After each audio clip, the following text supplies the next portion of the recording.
پاکستان کو درپیش security challenges کے لیے جامع حکمت عملی ناگزیر ہے۔ قومی یکجہتی، باخبر قیادت اور مربوط پالیسی سازی وقت کی اہم ضرورت ہے۔ صدر مملکت آصف علی زرداری کا نیشنل ڈیفنس یونیورسٹی اسلام آباد کے دورے پر شرکاء سے خطاب۔ ISPR کے مطابق نیشنل سیکیورٹی ورکشاپ میں پارلیمنٹیرین، سینئر سول و ملٹری افسران اور سول سوسائٹی کے نمائندوں کی شرکت۔ صدر مملکت نے شرکاء کو ورکشاپ کی تکمیل پر مبارکباد دی۔ صدر مملکت نے اختتامی تقریب میں فارغ التحصیل شرکاء کو انسداد بھی تقسیم کی۔ نیشنل سیکیورٹی ورکشاپ ملک میں قومی سطح پر مکالمے کو فروغ دینے کا پلیٹ فارم ہے۔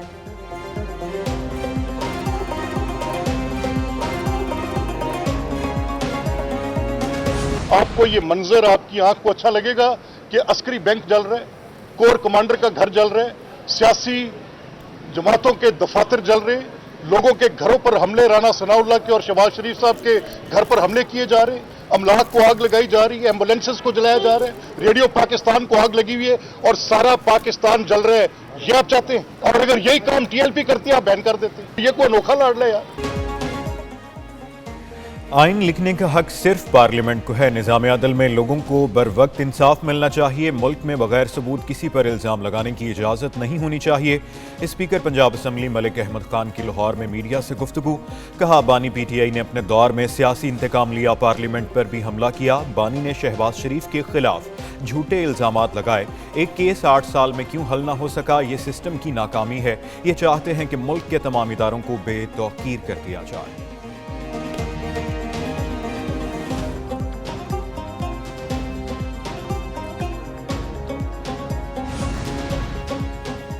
پنجاب میں زمین ہتھیانے والے غاصبوں کا اندھا راج خط۔ 2 دن میں 1005 زمینوں کے کیس نپٹا کر ریکارڈ بنا دیا۔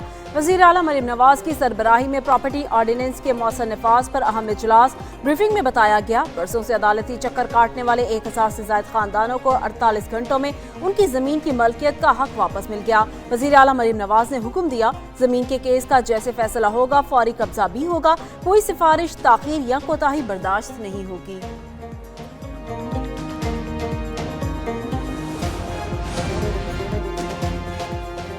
مصر کے وزیر خارجہ 2 روزہ دورے پر آج پاکستان پہنچیں گے۔ ترجمان دفتر خارجہ کے مطابق معزز مہمان اور نائب وزیر اعظم اسحاق ڈار کی 1 on 1 ملاقات شیڈیول۔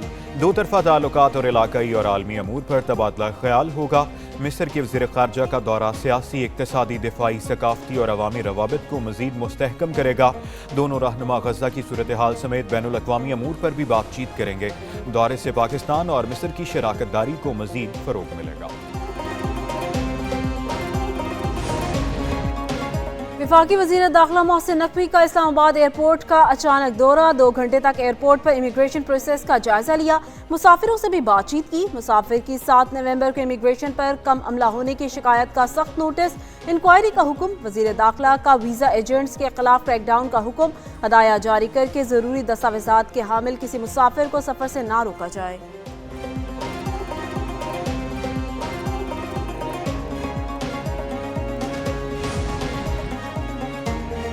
امریکی محکمہ خارجہ نے افغان پاسپورٹ رکھنے والے تمام افراد کے ویزے معطل کر دیے۔ امریکی وزیر خارجہ مارکو روبیو نے کہا افغان شہریوں کے ویزوں پر عارضی طور پر پابندی لگائی گئی ہے۔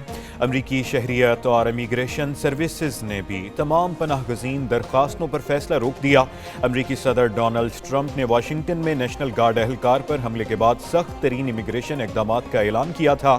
افغان شہریوں کی امیگریشن درخواستیں غیر معینہ مدت کے لیے معطل کر دی گئی تھیں۔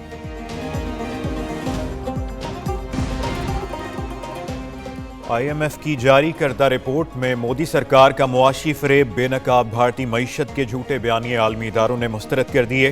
نام نہاد معاشی ترقی کے دعوے IMF کے انکشافات کے بعد زمین بوس۔ IMF نے بھارت کو معاشی ڈیٹے کے معیار میں دوسرا کم ترین C گریڈ دے دیا۔ IMF کی رپورٹ کے مطابق C گریڈ بھارتی معاشی ڈیٹے میں خاموشی کو نشان کرتا ہے۔ بھارتی معیشت کے ڈیٹے میں خامیاں معاشی نگرانی کے عمل میں رکاوٹ بن رہی ہیں۔ بھارتی حکومت کی آمدن پر مبنی GDP طریقہ کار ماہرین کی تنقید کا شکار رہا ہے۔